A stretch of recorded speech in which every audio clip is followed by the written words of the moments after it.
Hi, I'm Akshay Said and welcome to Stock Total Analysis online training. In this course, I'll show you how to start trading in stock market effectively by getting introduced with stock fundamental and technical analysis.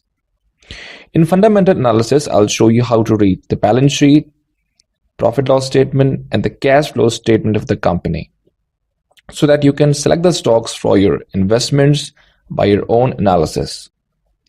We'll also talk about major corporate actions, macroeconomic and microeconomic data that directly affect the stock market. In technical analysis, I'll show you how to use numerous strategies by analyzing the charts in order to make profitable trades for short term as well as for the long term. We'll perform them all with the help of online activities.